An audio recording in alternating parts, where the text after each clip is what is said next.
Virtualmente todos na Terra, independente de sua religião ou nacionalidade, reconhecem que existe alguma espécie de batalha ocorrendo no mundo entre as forças do bem e do mal. Uma luta colossal entre a luz e as trevas, a verdade e o erro, a opressão e a liberdade, o bom e o mal, e finalmente, a vida e a morte. Qual é a história por trás deste evidente paradoxo? Muitas religiões, assim como a Bíblia, ensinam que além deste véu tridimensional do mundo físico que vemos, existe outro mundo espiritual que não podemos ver. Nesta realidade visível ao nosso redor, se desencadeia uma batalha titânica entre o herói supremo e justo contra o vilão mais cruel e maligno.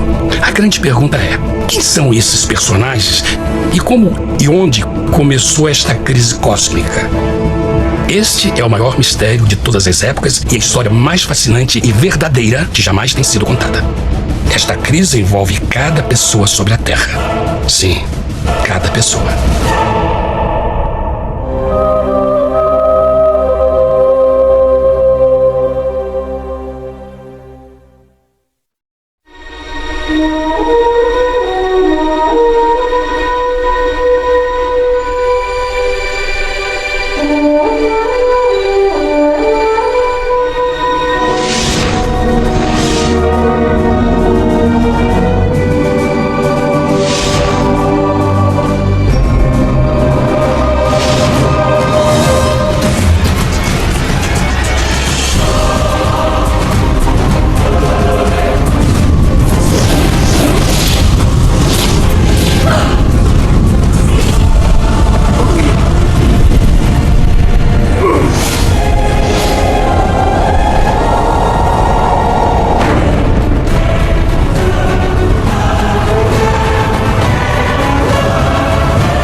A história humana está repleta de cenas de guerras. E todas as pessoas já experimentaram conflitos. Mas para entender a origem do mal, devemos viajar ao passado para a Primeira Guerra do Universo. Porque esta guerra não aconteceu na Terra. Antes que o nosso mundo existisse, houve uma guerra no céu. Mesmo as palavras guerra no céu soam como uma contradição. É quase inimaginável para nós que pudesse haver batalhas e conflitos entre as criações de Deus no paraíso. O que pode ter causado este conflito celestial? Graças a um livro antigo chamado Bíblia, temos detalhes suficientes para poder juntar as peças e desatar os nós. Mesmo que trágica, é uma extraordinária e bela história de amor que vai desde o princípio dos tempos até tocar pessoalmente a você, a mim e a cada indivíduo na Terra. Nossa história começa há muito tempo atrás na capital do universo. Em um lugar chamado Céu, que estava repleto de seres angelicais que amavam fazer a vontade de Deus. Sob o justo e amoroso governo do Criador, todo o céu desfrutava uma existência de felicidade e perfeita paz. O príncipe supremo do paraíso e comandante dos anjos era o poderoso e amoroso Filho de Deus, mais conhecido com o nome que adotou quando veio à Terra, Jesus. Ele tinha o mesmo propósito e pensamento com Deus, o Pai. O céu, sob o comando compassivo do Pai, Filho e Espírito Santo, provou ser um maravilhoso lugar de paz e alegria. Para realizar as ordens de Deus, a Trindade estava rodeada de um oceano virtual de inumeráveis espíritos ministradores chamados serafins e querubins, mais conhecidos como anjos. Essas poderosas e inteligentes criaturas descobriram que a felicidade estava em cumprir as ordens do Todo-Poderoso. Mas Deus criou um extraordinário anjo para atuar como líder de toda a multidão celestial. A Bíblia nos diz que seu nome era Lúcifer, que significa portador da luz. Este querubim foi o maior ser criado por Deus e assumia a posição mais próxima do trono de Deus, estando diretamente sob a autoridade de Jesus. A tarefa de Lúcifer era difundir a luz e o conhecimento da vontade de Deus a todos os outros anjos. Lúcifer foi o mais esplêndido ser criado por Deus.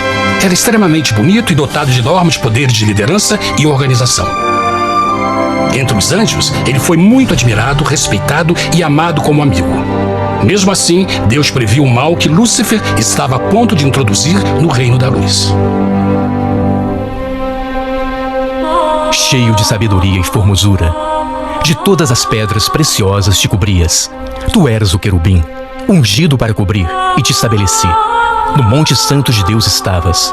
No meio das pedras afogueadas andavas. Perfeito eras nos teus caminhos, desde o dia em que foste criado, até que se achou iniquidade em ti. Quando Lúcifer percebeu a sua beleza e poder, seu coração pouco a pouco começou a mudar. Permitiu que seu enfoque se afastasse de Deus e direcionou seu amor para si mesmo. Talvez nunca saberemos completamente como e por que estas sementes de rebelião germinaram em seu coração. Mas o profeta Isaías nos dá uma visão do pensamento de Lúcifer. Como caíste desde o céu, ó estrela da manhã, filha da alva. Como foste cortado por terra, tu que debilitavas as nações. E tu dizias no teu coração: eu subirei ao céu, acima das estrelas de Deus exaltarei o meu trono. Subirei sobre as alturas das nuvens e serei semelhante ao Altíssimo. Lúcifer, aos poucos, começou a cobiçar o poder de Deus, mas não sua personalidade. Ao pensar em suas próprias habilidades e belezas extraordinárias, os perversos tentáculos do orgulho e vaidade congelaram sua mente. Este ressentimento e inveja fizeram com que ele violasse a lei sagrada de Deus e se rebelasse contra seu governo. Precisamos fazer uma pausa e esclarecer algo. Desde o princípio, Deus ordenou que as leis da física governassem o mundo material em que vivemos. Sem essas leis naturais, o universo seria um caos. Do mesmo modo, as leis morais de Deus sempre têm dado segurança e estabilidade ao cosmos. Alguns pensam que os 10 mandamentos não existiram, até que o Senhor os entregou a Moisés no Monte Sinai. Mas as Escrituras nos ensinam que os princípios das leis de Deus sempre existiram por toda a eternidade, pois são a base fundamental de seu reino de amor. Seguros todos os seus mandamentos, permanecem firmes para todo sempre e são feitos em verdade e retidão. Os 10 mandamentos são um resumo das características de um Deus de amor. Os primeiros 4 mandamentos descrevem quem é Deus, seu poder, seu território e autoridade. Os últimos 6 descrevem como é Deus, sua honestidade, sua pureza, sua fé. Todas estas coisas sempre foram verdade e sempre serão verdade. Agora, pela primeira vez na história da eternidade, Lúcifer começou a violar esses princípios perfeitos. Lúcifer sabia que se fosse compartilhar o poder e status de Deus, necessitaria de apoio. E deu início ao trabalho. Começou sorrateiramente a circular entre os outros anjos, plantando sementes de dúvida e descontentamento a respeito da liderança de Deus, ao mesmo tempo em que, sutilmente, revelava suas próprias virtudes. Ele insinuou que Deus abusava de seu poder divino e suas leis restringiam a verdadeira liberdade e felicidade de suas criaturas. Com seu raciocínio audaz e poder de influência, Lúcifer pôde persuadir a um grande número de anjos a se unirem para seu motim. Talvez se perguntem, como tantos anjos inteligentes puderam seguir esse desertor? Bom, lembrem que até esse ponto, nenhum anjo tinha escutado uma mentira. E nesse primeiro estágio da rebelião, os anjos não perceberam a obsessão de Lúcifer em assumir a posição de Deus. Não sabiam que finalmente ele planejaria a tortura e o assassinato do Filho de Deus na cruz com a intenção de ocupar o seu trono. Estranhamente, Lúcifer pensou que poderia ocultar seus verdadeiros propósitos de Deus. Ai dos que querem esconder profundamente o seu propósito do Senhor e fazem as suas obras às escuras e dizem: quem nos vê e quem nos conhece? Não pense nem por um momento que a rebelião de Lúcifer surpreendeu Deus e o pegou desprevenido. O Senhor sabe de todas as coisas e os pensamentos de suas criaturas. Ele entendia exatamente o que estava se passando pela mente de Lúcifer. E piedosamente Deus advertiu o desgarrado anjo do perigo. Mas no final, o orgulho e a vaidade não permitiram que Lúcifer se arrependesse. Então, iniciou a rebelião total contra Deus em vez da humilde obediência. Alguns podem perguntar, isso significa que Deus criou um anjo defeituoso? Não, mas ele criou Lúcifer com livre-arbítrio. Verão que o livre-arbítrio é uma coisa maravilhosa, mas também muito perigosa, incluindo o risco de uma rebelião e a possibilidade de que o amor de Deus seja rejeitado. Vejam que o amor real não pode vir de uma criatura pré-programada e não pode ser forçado, deve ser voluntariamente dado. Por exemplo, mesmo que seja bonito este cachorro robô, na verdade, nunca poderá amar-me. Posso fazer que pareça que me ama, mas só estará seguindo instruções pré-programadas. Não tem opção. Por outro lado, este pequenino está realmente feliz em ver-me. Ele decidiu dar-me seu afeto. E com o tempo, nossa relação se fará mais forte, enquanto eu ame e cuide bem dele. Do mesmo modo, um Deus de amor só quer amor verdadeiro de suas criaturas. E para que isso aconteça, elas precisam ter o livre-arbítrio. A rebelião de Lúcifer é a maior evidência de que ele tinha esta liberdade. Agora, a grande pergunta é: como Deus enfrentaria esta crise? Como lidaria com Lúcifer e com os milhões de anjos que se uniram nessa rebelião? Muitos questionam por que Deus não acabou imediatamente com a rebelião. Afinal, ele poderia facilmente vaporizar Lúcifer com um raio. Mas isto teria solucionado o problema? Não, pelo contrário. Isso só teria intensificado as dúvidas e suspeitas que Lúcifer havia plantado na mente dos anjos. Lembrem que Lúcifer sabia, como ninguém mais, da engrenagem interna do governo de Deus. Sua destruição seria vista como parte de uma grande armação, e a razão que motivou servir Deus teria sido o medo da represália e não o amor. O Senhor sabia, na sua sabedoria, que a melhor forma de enfrentar a crise era permitindo que tudo seguisse o seu curso. Esta seria a única forma de se assegurar que o mal não se ergueria outra vez. Deixai crescer ambos juntos até a ceifa. E por ocasião da ceifa, direi aos ceifeiros: colhei primeiro o joio, e atai-o em molhos para o queimar. Mas o trigo, ajuntai-o no meu celeiro. Na parábola do joio e do trigo, Jesus descreve que um tempo de crescimento é necessário para que uma planta revele sua verdadeira natureza. No seu entendimento infinito, Deus sabia que, com o tempo, o caráter real de Lúcifer seria exposto e que os amargos frutos de sua rebelião seriam vistos. Até agora, os cidadãos do universo não estavam familiarizados com o pecado e até onde os levaria. Mas isso mudaria quando eles vissem por si mesmos sua terrível natureza autodestrutiva. Afinal, a sabedoria e o amor do governo de Deus seria para sempre confirmado e o universo estaria seguro. Quando Lúcifer e seus seguidores revelaram abertamente sua rebelião, o Senhor soube que não haveria paz se permitisse que eles ficassem no céu. Deveriam pôr um limite, entrar em ação e enfrentar os rebeldes. Mas Lúcifer e seus seguidores nunca sairiam por vontade própria ou pacificamente. O passo seguinte foi a guerra. E houve batalha no céu. Miguel e os seus anjos batalhavam contra o dragão. E batalhavam o dragão e os seus anjos. Mas não prevaleceram, nem mais o seu lugar se achou nos céus. E foi precipitado o grande dragão, a antiga serpente, chamada o Diabo e Satanás, que engana todo mundo. Ele foi precipitado na terra, e os seus anjos foram lançados com ele. A Bíblia não revela exatamente que tipo de armas foram usadas durante este conflito cósmico. Mas esta guerra foi como nenhuma guerra que os olhos mortais já viram. Apocalipse 12:4 nos diz que finalmente Lúcifer e um terço dos anjos de Deus foram expulsos do paraíso.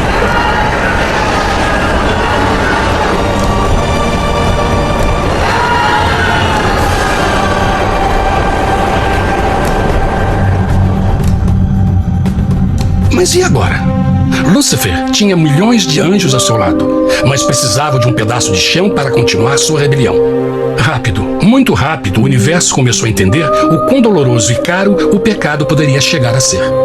Mas a guerra não tinha terminado, apenas começava. Lúcifer, o portador da luz, agora virou Satanás, o adversário.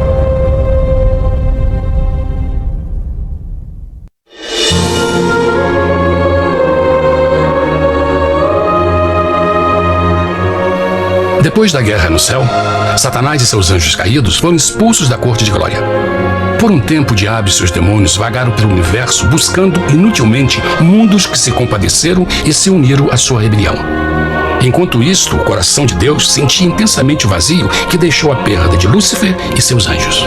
Então o Pai, o Filho e o Espírito Santo retomaram o seu trabalho favorito, o maravilhoso trabalho da criação. Decidiram fazer um mundo novo, pleno, com muita variedade e diversas criaturas de amor. Este novo mundo seria único, porque as criaturas principais seriam feitas à imagem de Deus. Para eles, o Senhor também daria o domínio deste planeta novo, que conhecemos como Terra. No princípio, Deus criou a terra. E viu Deus tudo quanto tinha feito, e eis que era muito bom. Que imagem maravilhosa! Deus forma um novo mundo, nosso planeta, Terra. E em cada maravilhoso dia da criação, algo novo e espetacular começa a fazer parte da cena. Por exemplo, no terceiro dia, Deus falou e uma linda e exuberante vegetação fez parte da existência. Plantas de todas as cores, formas e tamanhos. No quinto dia, o mundo estava repleto de espantosas e exóticas criaturas, que podiam tanto se elevar aos céus como deslizar pelas águas azuis. E outras podiam fazer as duas coisas. No sexto dia, houve a introdução de um grande número de animais terrestres. Desde o gigante elefante até o pequeno esquilo, cada um encontrou um lugar nesse novo planeta para viver em harmonia com o resto da criação. E também no sexto dia, Deus criou o homem. E disse Deus: façamos o homem à nossa imagem conforme a nossa semelhança. E formou o Senhor Deus o homem do pó da terra, e soprou em suas narinas o fôlego da vida, e o homem foi feito alma vivente. E plantou o Senhor Deus um jardim no Éden, do lado oriental, e pôs ali o homem que tinha formado.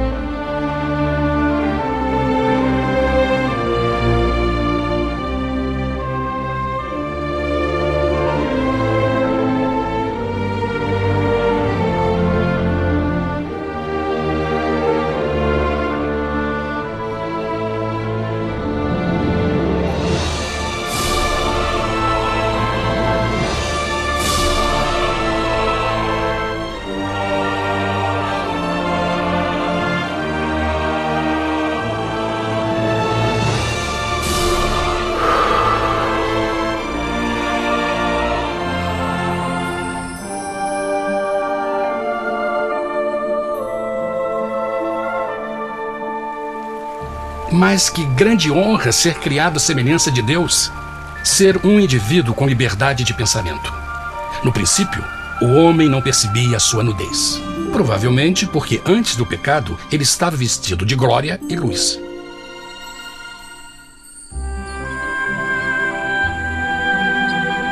Deus também criou a companheira perfeita para Adão, sua bela esposa Eva.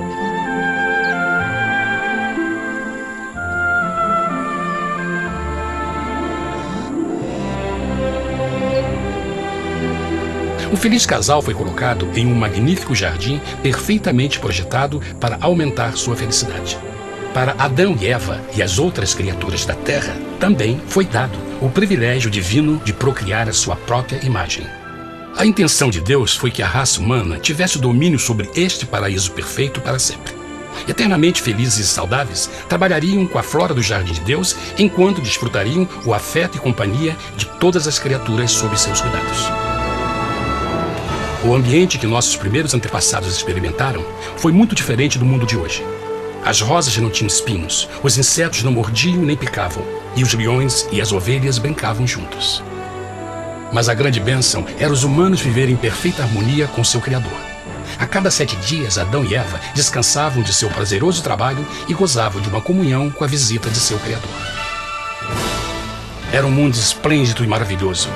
E esse estado de felicidade teria continuado eternamente se nossos primeiros parentes tivessem mostrado fidelidade como a simples prova.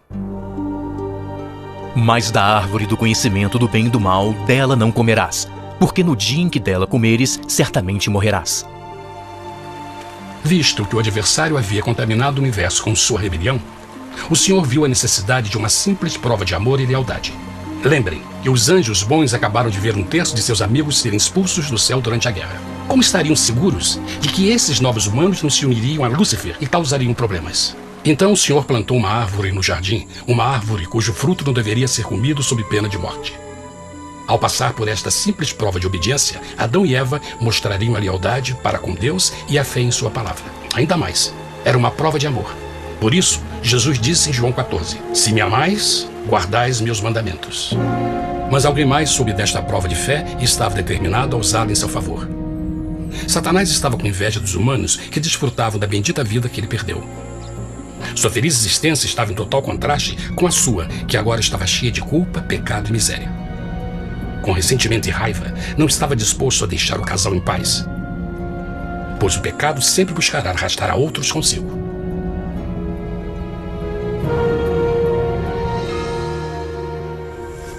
Então um dia, quando Eva estava concentrada em seu agradável trabalho, se viu sozinha e muito perto da árvore proibida. Foi quando Satanás viu sua oportunidade. Através de uma serpente hipnotizante, o anjo caído chamou Eva até a árvore e a envolveu em uma conversação.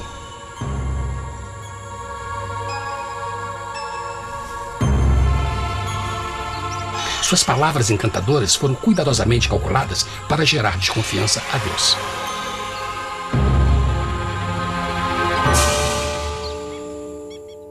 A serpente replicou à mulher: de modo algum morrereis.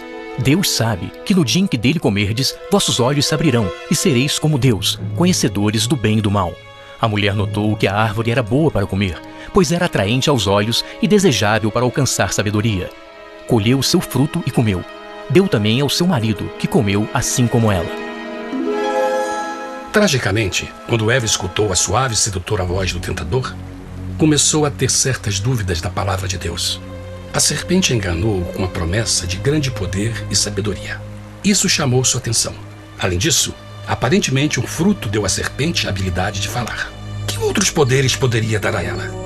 E mesmo tendo acabado de conhecer a serpente, ela confiou em sua palavra acima da de Deus, quem a criou, e lhe deu um paraíso para viver. Então, Eva comeu o fruto proibido e convenceu seu esposo a fazer o mesmo. Adão poderia ter escolhido ser fiel a Deus, mas colocou seu amor pela esposa acima do seu amor por Deus. Quando os nossos primeiros parentes mostraram lealdade ao inimigo, o domínio da terra foi tomado por Satanás. Não sabeis que, vos oferecendo a alguém para lhe obedecer, vos tornais escravos daquele a quem obedeceis? Ninguém pode servir a dois senhores. Este mundo agora seria o último campo de batalha entre o bem e o mal, e o coração de cada homem e mulher seria o prêmio. Adão e Eva não se deram conta desse tempo, mas seu momento de desconfiança e desafio abriria as comportas do sofrimento de milhões de pessoas durante milhares de anos. Portanto, como o pecado entrou no mundo por um homem, e por ele a morte, e assim a morte transmitiu-se a todos os homens naquele em quem todos pecaram. Nossos primeiros parentes logo enfrentaram o terrível resultado de seu pecado. Em estado santo, Adão e Eva resplandeciam com túnicas de glória. Depois de pecarem, suas túnicas naturais de luz se desfizeram e eles ficaram mortificados com a sensação de sua nudez. Vergonha e temor tomaram lugar de sua alegria e paz e trataram de cobrir sua nudez com folhas. Agora eles se encontravam sob constante influência do diabo. Ao ceder à tentação, debilitaram sua natureza. E Satanás ganhou poder sobre a humanidade. As pessoas não podiam resistir às tentações do diabo com sua própria força. Por último, e o mais aterrador, se encontravam vivendo sob a pena de morte iminente. Deus havia advertido que a desobediência traria a morte. Já tinha experimentado a morte espiritual. Quanto tempo passaria para sofrerem a morte física também? Nesse ponto, seu futuro não tinha nada mais que escuridão e desespero. Tendo expulsado o homem, colocou diante do jardim do Éden os querubins com o cintilar da espada flamejante, para guardar o caminho da árvore da vida. Como o pecado provocou a expulsão dos anjos caídos de seu lar celestial, agora pela desobediência, Adão e Eva foram tirados de seu jardim, seu lar no paraíso. Tudo à sua volta estava mudando rapidamente, e a humanidade se encontrou suscetível às dores, doenças e finalmente à morte. Até os animais e plantas estavam infectados pela terrível maldição. Os espinhos e cardos agora pareciam árvores e flores, e os animais que antes eram gentis começaram a se matar e a devorar uns aos outros. O pior resultado foi que o pecado separou a humanidade de Deus. Mas vossas iniquidades cavaram um abismo entre vós e vosso Deus. São vossos pecados que ocultaram de vós sua face, para não vos escutar. Na criação, foram dados a Adão e Eva a honra de falar com os anjos, e até com o Filho de Deus cara a cara. Mas Deus é tão puro e santo que nenhum mal pode existir na sua presença.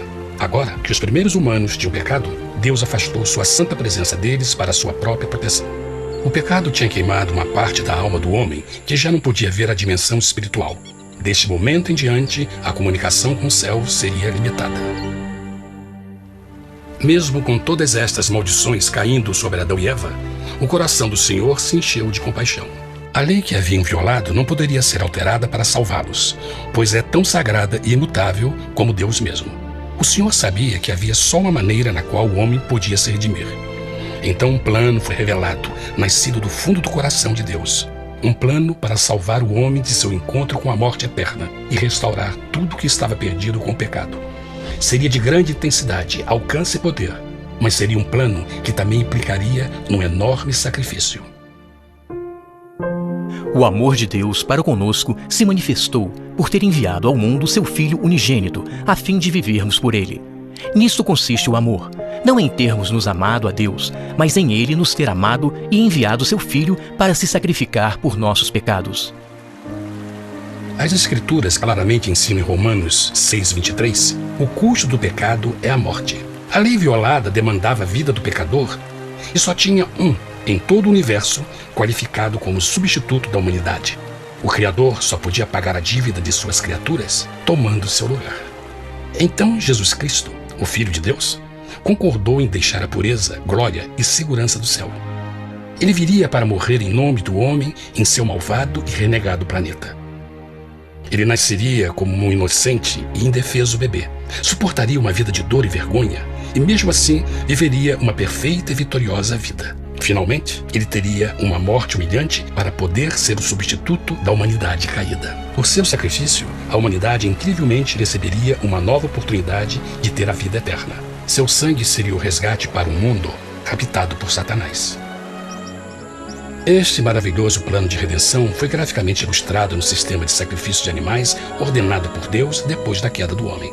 O Senhor tinha avisado Adão e Eva que iriam morrer no dia em que comessem do fruto proibido. E como que permaneceram vivos? A Bíblia nos diz que imediatamente depois do pecado, Deus providenciou roupas na forma de peles de animais. É bom notar que o Apocalipse se refere a Jesus Cristo como a ovelha que foi morta desde o princípio do mundo. Isso indica que uma ovelha foi sacrificada no mesmo dia para prevenir suas mortes imediatas. Pela fé, neste sacrifício, suas mortes foram simbolicamente transferidas deles para a criatura inocente. A ovelha certamente era a representação de Jesus. Assim, um raio de esperança foi dado em uma situação de escuridão e desespero. Através do arrependimento e a fé no sangue do Messias, qualquer humano poderia uma vez mais ser filho de Deus. Mas mesmo com este grande plano para a humanidade, Satanás ainda tinha o domínio da terra. E a vida na terra não estava fácil. No mundo, haveis de ter aflição, mas coragem, pois eu venci o mundo. Naturalmente, muitos se perguntam, como um Deus amoroso e poderoso permite dores e sofrimentos no nosso mundo atual? Mas está claro desde o Gênesis que Deus nunca quis que nós tivéssemos o conhecimento da dor dessa vida. Quando o mundo saiu das mãos de Deus, a terra era um maravilhoso paraíso. Foi o pecado de Adão e Eva que deu a Satanás o direito de assumir o controle deste planeta. Devido à sua trágica eleição, o diabo e seus súditos ganharam o poder de tentar e atormentar os humanos, introduzindo a doença, a dor e o sofrimento. Talvez fosse melhor perguntar, por que Satanás não tem o controle total da humanidade? A resposta é Jesus Cristo. Talvez já perceberam que a morte de Jesus na cruz deu a cada um de nós a oportunidade de sermos salvos, mas na verdade fez muito mais do que isso. Quando o Salvador ofereceu sua vida para redimir a terra, esse ato poria restrições ao controle de Satanás sobre a humanidade. Satanás não poderia forçar nossa vontade e seu poder de nos ferir seria limitado. O sacrifício de Cristo também nos trouxe um tempo de prova, durante o qual poderíamos ver a diferença entre o governo de Deus e o de Satanás, e então decidir a quem servir. Finalmente, pelo sacrifício que fez Jesus, o reino de Satanás chegará ao seu final, e um dia a terra será devolvida ao homem mais maravilhosa do que era no princípio. Mesmo Adão e Eva tendo começado suas vidas como exilados do paraíso, ainda tinham esperança. Deus providenciou peles de animais sacrificados para se cobrirem. Mas o mais importante, ele prometeu o sangue do Cordeiro de Deus para pagar por seu pecado, se aceitassem a Cristo e se arrependessem. Uma grande pergunta permanece: as pessoas aceitariam o grande presente de Deus? Como escaparemos se agora desprezarmos a mensagem tão sublime da salvação? A incrível história que acabaram de escutar é verdade e afeta vocês. Pois, pelo desejo de Satanás de ser Deus e a desconfiança e desobediência de Adão e Eva, todos nós nos encontramos em uma situação perigosa. De um lado, a humanidade foi grandemente favorecida por Deus com uma segunda chance de recuperar nosso lugar no Éden. Por outro lado, se nós desistirmos de aproveitar esta grande chance, nos tornaremos escravos de Satanás e finalmente seremos destruídos quando Deus limpar o universo do pecado. Amigos, não há melhor hora de fazer sua escolha por Jesus do que agora mesmo. Nenhum de nós sabe quanto tempo mais teremos que viver nesta terra. Jesus nos tem mostrado grande interesse no seu bem-estar e seu amor por vocês o levou a providenciar uma maneira de escaparmos de uma futura destruição. Ele quer que você o aceite e se arrependa de seus pecados. Através de Cristo, pode encontrar o perdão para tornar-se como Ele em caráter. A triste notícia é que Satanás atua de todas as formas possíveis para evitar que aceite o presente da salvação de Deus. Devido à nossa rotina da vida, o amor ao dinheiro ou alguma outra distração fascinante, ele trabalha para manter a todos ocupados e afastados do que, na realidade, mais importa: sua salvação eterna. Para que entenda a realidade da situação e que, se você não escolhe a Jesus por omissão, está escolhendo a Satanás. Mesmo que a terrível escolha de Adão e Eva nos traga morte e miséria, vocês agora podem tomar uma melhor decisão. Deus está oferecendo uma paz que satisfaz o anseio mais profundo de sua alma e uma alegria que não encontrará nas atribulações deste mundo. O desejo que tem o coração de Deus é que seja salvo e esteja com Ele no paraíso. Mas o único que pode mantê-lo fora do céu é você. Imagine a tragédia que seria se você recusasse este precioso presente. Você pode decidir hoje e aceitar a salvação que Deus prometeu. Na verdade, nesse momento, pode aceitar a vida eterna através de Jesus Cristo. Posso convidá-lo para que acompanhe agora mesmo em uma simples oração, aceitando sua maravilhosa oferta? Por favor, repita depois de mim. Querido Pai Celestial, venho a Ti agora e humildemente pedir Teu perdão. Senhor, confesso que sou um pecador e violei Tua santa lei. Entendo que a pena por esse pecado é a morte. Acredito que Jesus Cristo sofreu e morreu na cruz para receber o castigo por todos os nossos pecados. Acredito que Jesus ressuscitou e eu o aceito como meu Salvador pessoal. A partir deste momento em diante, Te dou o meu coração e eu o aceito como o Senhor da minha vida. Por favor, perdoa todos os meus pecados e envia Teu Espírito para ajudar-me a fazer a Tua vontade. Te agradeço por Teu grande amor e aceito Teu presente da vida eterna. E eu oro tudo isso em nome de Jesus. Amém.